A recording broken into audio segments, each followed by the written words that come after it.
Swayam Prabha. Digital India. Educated India.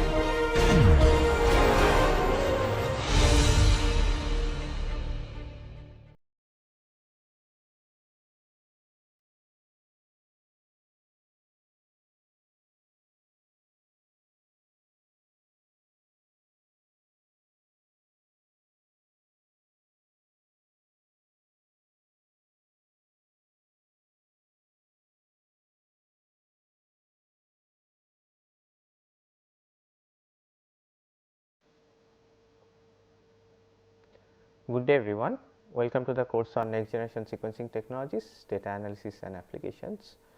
In the last class we have talked about read mapping for transcriptome analysis and we have talked about some of the methods that we use.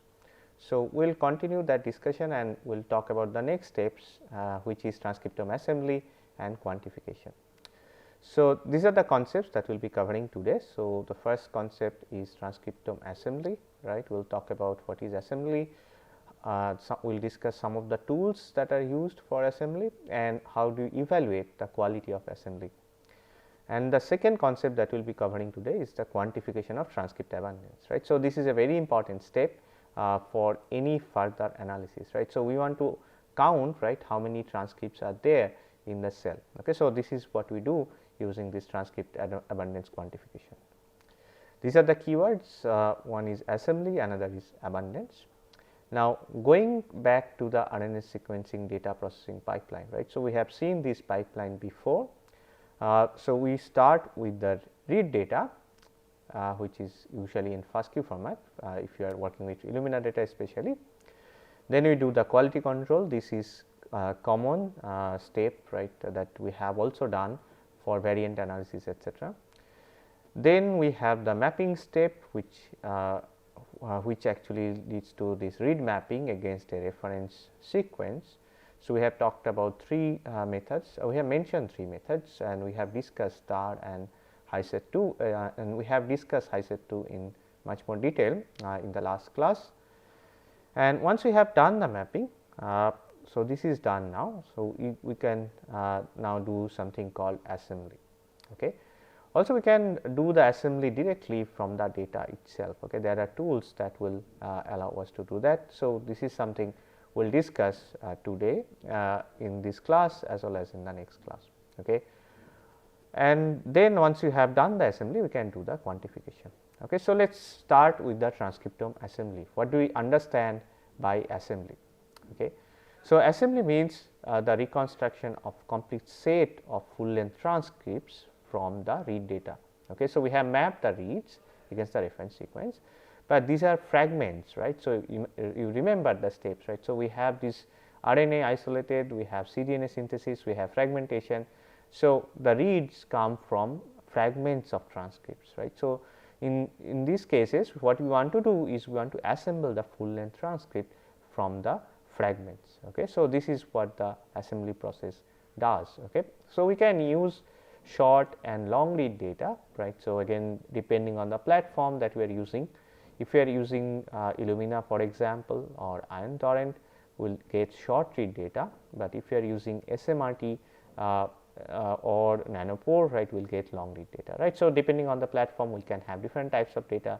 We can also have hybrid data, right. We can mix this short and long read data and we can do the assembly.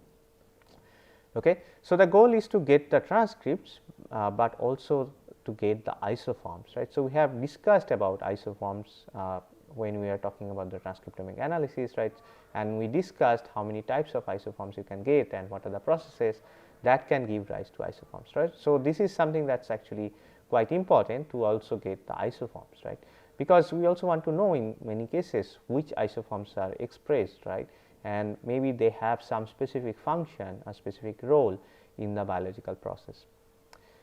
Okay. So, this is summarizing what I just said, right. So, we have imagine we have a gene, right, with 3 exons, we have exon 1, exon 2 and exon 3 and present in the reference genome, and we have let us say short read data, right, where reads are mapping to these regions within exons, but also some reads might also map in this junction, okay, but that will be quite rare in case of short read data. But in case of long read data, right, in many cases you will see these reads that will be spanning these junctions, right, these are splice junctions. So, you will get this kind of reads when you are working with long read data, right. So, one of the advantages of long read data is that you can then identify which isoforms are expressed, right, because of this presence of these junctions in your data. So, we can take this short read data and long read data and we can assemble the full length transcript. Okay. So, how do you do that? Okay. We will not go into a lot of details, right, about the algorithm, because the algorithm that is used is also common with the genome assembly process, and we will discuss about that algorithm in genome assembly part in much more detail. Okay. So, I will just mention the algorithm, some of the tools that are used for this process, but we will not get into the algorithm itself. Okay. So, what you get in transcriptome assembly is that you will get many fragments, right, that correspond to different transcripts, right. So, you have let us say 10,000 genes, you expect 10,000 transcripts, right. So, you will have these after the assembly process you should get around that number, right. So, that is a quite a big number if you compare against genome assembly, right. So, if you have genome assembly, this is very similar, right, transcriptome assembly is very similar to genome assembly, you will see when we discuss genome assembly process. So, in genome assembly what you expect, right, ideally you expect, right, multiple chromosomes, right, assembled. So, if you have let us say 16 chromosomes, you expect 16 chromosomes, right, 16 fragments assembled, whereas in case of transcriptome assembly, right, you will expect maybe 10,000 fragments, right, again depending on the number of genes that are present in that organism. Okay. So, this is a major difference between transcriptome assembly and genome assembly, right. So, this is in contrast to small number of large fragments or what we call contigs in case of genome assembly. Now, transcriptome assembly it can be two different types. The first one is reference guided transcriptome assembly. So, as the name suggests, right, there is a reference genome, right, against which you are doing this assembly. So, we have genome of the organism or a closely related species that is used as a guide, okay, for the assembly process, or you can do de novo assembly, right. So, there is no reference genome and you have to make sense of the whole thing, right, somehow, and this is you can probably understand this is much more challenging, okay, where when you have a reference genome, this is actually slightly easier to do the assembly, whereas if you do not have any reference, this de novo assembly process is a much more challenging problem. We will come to this discussion later on when we talk about genome assembly, and I will show you, right, why this is a much more challenging process, and will illustrate, right, the algorithms, and you will understand why this requires a lot more computational power, a lot more complex algorithms. So, what are the major challenges for transcriptome assembly? So, the first challenge is that there is non-uniform coverage due to difference in expression and other factors. Okay. This is something that you probably realize, this is a difference, big difference compared to the genome assembly, right. So, in genome, right, you have just one copy of the genome, maybe some elements are repeated, right, or present in multiple copies in the genome, but they are not hugely variant, right. It is usually not the case that one region is present and 1000 copies and the region is present in 5 copies. It is usually not like that when you are going for genome assembly. In transcriptome assembly, right, some genes they will be expressed at very high level. So, maybe there are a large number of RNA molecules are present in the cell, whereas some genes are expressed at very low level, maybe you have just 1 or 2 mRNA molecules present in the cell. So, given this difference, how do you actually assemble the whole thing, right, and this is even more challenging, right, for genes that are expressed at very low level, because you have probably only few reads mapping to those genes. Okay. So, this is one of the major challenge for assembly. In addition, what you get is that you also have non-uniform coverage along the length of a transcript. Okay. So, when a mRNA is produced, right, there is a cDNA synthesis step, there is amplification if you are going for Illumina, etc. So, all these processes lead to some sort of biases, right. So, we will talk about these biases a bit later in subsequent presentations where we will have detailed discussion of these biases, but it will be enough to know now is that there is non-uniform coverage along the length of a transcript. So, if you consider a gene A, right, and you see the transcript A, you will not get reads across the whole transcript, right. You will see some bias, you will see some part of the transcript, especially for example, the ends of the transcript, they will show more reads compared to middle of the transcript. Okay. So, there are a lot of different types of biases that we will discuss in the subsequent classes. Okay. So, this is a major challenge again, right. Given that you have some regions of the transcript have very high number of reads and other regions have low number of reads, how do you actually assemble the full transcript? Okay. And the bigger question is how do you actually identify the isoforms? Okay. And this is the next point, right. So, isoforms are present for a transcript, right, and this could be present for many genes depending on the organism that you are working with, and what you have to do is have to identify which isoforms are being expressed. Okay. This is a challenge given short read data, because you will get very few reads that map across splice junctions, right. So, why I am focusing on these reads that map across splice junctions? Because these reads will tell us which exons are being connected, right. So, splice junctions will tell us whether there some exons are connected or whether some exons are skipped. Okay. So, these reads that map to the splice junction, these are very, very important for identification of isoforms. Whereas, in long read data this is slightly less challenging, right. You can get many reads that map across these splice junctions, and hence you can identify which isoforms are being expressed in the cell or in certain conditions, etc. On top of that, you have sequencing errors, right. So, again we have already talked about these sequencing errors, what type of errors you get in different platforms, right, and these will be there, and this is something that we will have to take into account when you are doing the transcriptome assembly. Okay. So, you now understand, right, the different challenges that are present when you want to do the transcriptome assembly, and we will now discuss some of the assembly tools and algorithms. So, when I discuss the tools and algorithms, I will just mention the tools and I will briefly mention the algorithms. We will not go into details of these algorithms, because it will not be possible to discuss all of them in short period of time.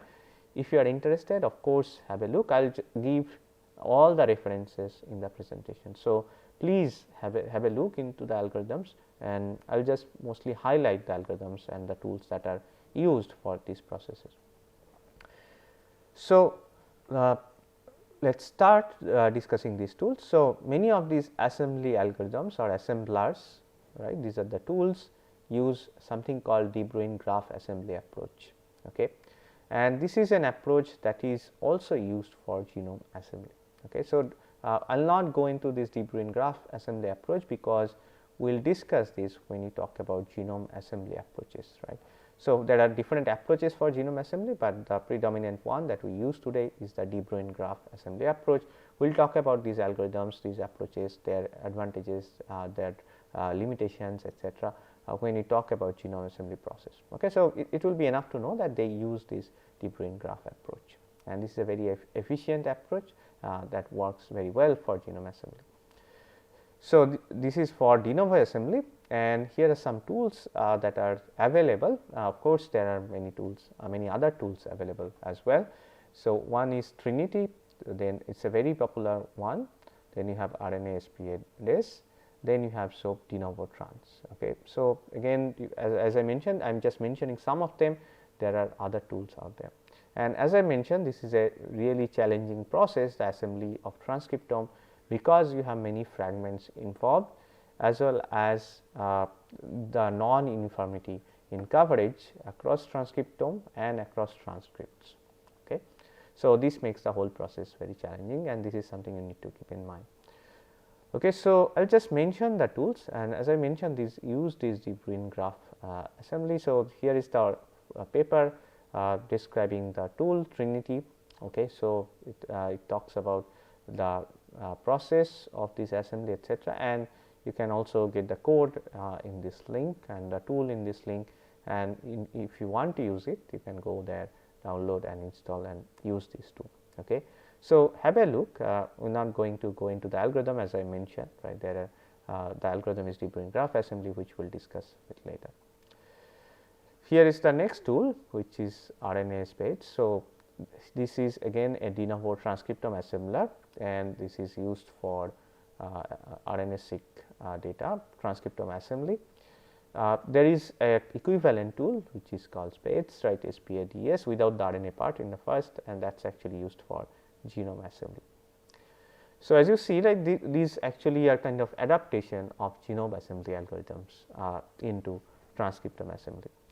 And we have another tool, as I mentioned, right, this is again a de novo transcriptome assembly with short reads. It is called de novo trans, and again you can go and have a look. So, we will discuss some other tools which also do assembly and as well as can quantify the transcript abundance. Okay. So, one such tool is string type, right. So, this is also helps in improved reconstruction of transcriptome, right, but compared to the previous ones, this is a tool that does assembly based on a reference. Okay. So, you get reference guided assembly. So, you have to have the reference genome present, and in addition to the assembly of the transcripts, this tool can also quantify the abundance of transcript that is present in the cell. So, what you will see, right, many of these tools that we discussed, they can do a lot of these different things, and there might be some overlaps. So, it is not like strictly kind of defined that okay, this tool will do just quantification, this tool will do just assembly. There are also tools that actually can combine 2 tasks or 3 tasks together, as we will see as we go into this discussion. Okay. So, how does this tool work? Okay. So, I will mention this very briefly. As I have mentioned, this is reference guided assembly. So, you have the reference genome. Okay. So, when you have reference genome, you can have the alignment, right, reads will be aligned against the reference genome, and we know the alignment map, right. So, in the form of BAM file or SAM file, we know the alignment map. So, string type, it takes this alignment map and it builds something called a splice graph. Okay. So, what is this splice graph? So, in splice graph, the idea is actually very simple. You have, so it is a graph, means you have nodes and edges, right. So, if you are familiar with graph theory, so you will have edges and nodes. So, in case of a, so we will have these nodes like this, right, and we have these edges between nodes. Okay. So, these circles are actually nodes, and then you have these edges. Now, these edges can be directed or undirected. Okay. So, in case of directed, this is a directed graph, in case of undirected, this is an undirected graph. Okay. So, let us not go into a lot of details, but this will be enough, right. So, this node, there are nodes and edges. Okay. So, what these nodes represent in splice graph, they represent exons or part of exons. Okay. So, we have seen, if you remember this image that I showed you, we have this exon 1, exon 2, exon 3, right. So, if you have this exon 1 is one node, exon 2 is one node, exon 3 is one node, right. So, these nodes represent these exons or part of exons, and then you have these edges between these nodes. Okay. And if you find a read, right, so let us say it goes through a splice junction, you can have an edge between some of these nodes, right. So, for example, exon 1 to exon 3. Now, if you have these edge between exon 1 and exon 3, that means this is a splice variant that is present in your data. Okay. So, if you see reads, right, that show that map to the splice junction between exon 1 and exon 3, you will add an edge to the graph, and this will mean that this splice variant will be present, right. So, you can now imagine this in a much more complex example, right. Instead of just 3 exons, you can have 5 exons, 8 exons, and you have these connections, okay, and each connection represent a splice variant. Okay. So, maybe you can traverse through this splice graph, right, from exon 1 to exon 2, maybe to exon 5, then to exon 8. This would be a splice variant, right. So, where you have these exon 1, exon 2, exon 5 and exon 8, right. So, this is again kind of an isoform, right. So, this you can actually use this splice graph to actually identify which variants are present in your sample or in your data. Now, once you have built this splice graph, this method actually uses something called a maximal flow algorithm, right, which I will not discuss again, and it actually estimates the abundance of these transcripts. Okay. Each of these transcripts, right, there would be an abundance value that is estimated from this splice graph, okay, using something called a maximum flow algorithm. Now, string type can also quantify expression without doing any assembly, right. So, this is something you can say, okay, we do not do any assembly, just quantify, right, based on the data that is present, because you are giving the alignment map. So, you can simply say just quantify, and you will see there are tools that will not do assembly, they will simply go through mapping and then quantification, okay, without doing any assembly. So, string type can also consider annotation in GFF, GTF format. So, we have talked about this annotation, right, when we are talking about variant annotation. So, this is also important for transcriptome assembly, because you want to know, right, which gene contains how many reads. Okay. So, you need this annotation of genes or coding regions, etc. And it can also compare with known annotations, and it can generate statistics, etc. So, you can explore, right, this tool and see what are the features that are available in this tool. So, again it is impossible to cover everything in the class. So, I will encourage you to go and check all the resources that are available, what are the options, the tools, etc., how do you run them, etc., all these things. Okay. So, the next step is, once you have done the assembly, right. So, what you want to do is you do something called quality control. Okay. This is something that is also done for genome assembly, and similarly we also have to do this for transcriptome assembly. Now, what do we check actually? What can you check that will tell us, okay, this is a good quality transcriptome assembly? Okay, similar to that we check in case of genome assembly. So, one of the things we check is something like sequence length and fragmentation pattern. Okay. So, in case of genome assembly, we have, let us say, in an organism we have, let us say, 16 chromosomes. Okay. So, what we want is that these assembled fragments, right, they should be around 16 in ideal scenario, right. So, we have complete assembly, we get 16 fragments, 16 contigs that represent 16 chromosomes. Okay. So, similarly here we have an idea about the transcripts, right. We are working with an organism where we know probably around 10,000 genes are expressed, let us say. And if we see that, like, there is a huge number, right, much more than 10,000 fragments that are obtained after assembly, this might mean that the assembly process was not very good, right, or there was not enough data, right, for the assembler to actually do the complete assembly. So, this is what we can assess, right. So, if you have too many very short fragments, so this could be an indication that the assembly was not very successful. Okay, and this can be due to sequence quality, or there could be some issue with the assembly process itself, because of some peculiarity of the data, the assembly process did not work very well. And another measure that we can also check is the fraction of reads that is used in the assembly. Okay. So, if the assembler used the most of the reads, that is actually a good sign, right. So, assembler could utilize most of the data for the assembly process, right. So, that is why if you have like a higher utilization, that is a good sign that the assembly actually worked very well. Okay. So, the next step, once you have done the assembly, you have kind of evaluated the assembly quality, the next step is to do the quantification of transcript abundance. Okay. So, how do you actually quantify the transcript abundance? Okay. So, this is the process where you actually convert this mapping data to abundance data, and this process can sometimes go through the transcript assembly process, as you have seen. What we get after this step is something called the raw count data. Okay.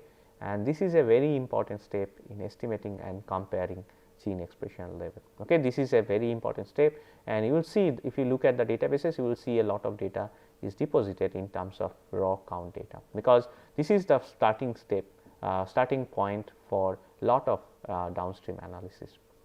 Okay. So, we will talk about again some of the tools, at least one tool which we use for this kind of analysis, and of course, there are many tools that we will again discuss in the next class. So, one of the tools that is very popular is called cufflinks. Okay. And this is for, again, it can do transcript assembly, and then it can do the abundance, and as well as it can do something called differential gene expression analysis. So, we will talk about differential gene expression analysis later. So, as you can see, this can do a lot of these things together. Okay. Again, we will not go into lot of details. Here is the link to the paper and also the link to the tool. You can actually explore and see all the details of what it can do. So, very briefly what it does is something called, it builds something called an overlap graph from read data. And how do you build that overlap graph? Again, remember the graph theory, you have nodes and edges, and here reads that show sequence overlap are connected by edges, right. So, the idea is the reads that show overlap, they are probably coming from the same transcript, right. They are part of the same transcript because they are showing sequence overlap, right. At least part of them are identical in sequence. Okay. So, that is why they are presented in graph. Again, this is a very similar idea, again we will illustrate a bit more when you talk about genome assembly. Now, what it does next is it actually identifies the minimum path that needs to be traversed to generate transcripts. Okay. Again, it is a graph traversal algorithm, and then followed by that there is something called a maximum likelihood abundance estimation from the graph itself. Okay. So, again we are not going into all the statistical details what is maximum likelihood abundance estimate. I will just mention this is what it does. In case of you are interested, please have a look how this maximum likelihood method work. This is a method that is widely used in statistics and in lot of applications. So, very briefly here are some functions that you will find in couplings. For example, couplings, cup merge, they are used for transcript assembly. You have also the tool for differential expression analysis. You also have different other visualization tools, etc. Again, I urge you to explore through the website. Now, what are the challenges for transcript abundance quantification, right? So, we will end with some of these discussions, right. So, one of the things is that many reads do not span over the splice junctions, right. So, as we have seen in case of short read data, they are mostly mapping to the exon regions, right. Most of them will be mapping to the exon regions.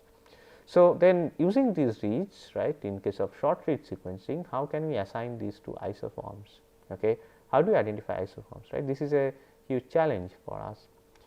And how do you actually assign gene expression? Do you say average isoform expression or overall gene expression, right?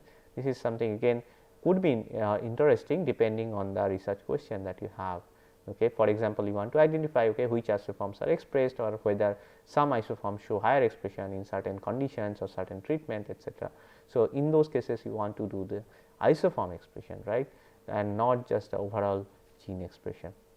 And also again, as I said, you want to look at differences in isoform expression across experiments. Okay. So, I will just mention some of the tools that we used for transcript abundance. So, couplings is one such tool, again it does a lot of this assembly then quantification of abundance, right, and this is again very similar to string type that we just discussed. There are dedicated tools now that actually will do this transcript abundance estimation, right. And from alignment map we have something called HTSEC count, feature counts, we will discuss them in the next class. Couplings we have just mentioned, and on top of that you also have alignment free methods. Okay. Again we will discuss them in the next class what these methods are. Here are the references that we have used for this class, and to conclude, so we have talked about transcriptome assembly, and this is a challenging problem due to several issues that we have mentioned, right. We have non-uniform coverage, we have isoforms, we also have sequencing errors, etc. We talked about two types of assembly. One is de novo assembly, right, where there is no reference sequence, and then we have the reference guided assembly. And as we have seen, right, de novo assembly is much more challenging than the reference guided assembly, and we have discussed some of the tools that can do de novo assembly, right. We have not discussed algorithms, which we will discuss later when you talk about genome assembly. And then we have talked about the transcript abundance quantification, and this is a very important step in gene expression analysis where we actually get the raw count data, and as I mentioned, this is the data that we will see when you look at gene expression data across different studies. Okay. This is the data file that will be available for most data sets, okay, because this is the starting point for all downstream analysis. And finally, we have talked about some of the tools for assembly and quantification, right. We briefly touched upon them, and I of course encourage you to explore more on these topics. Thank you.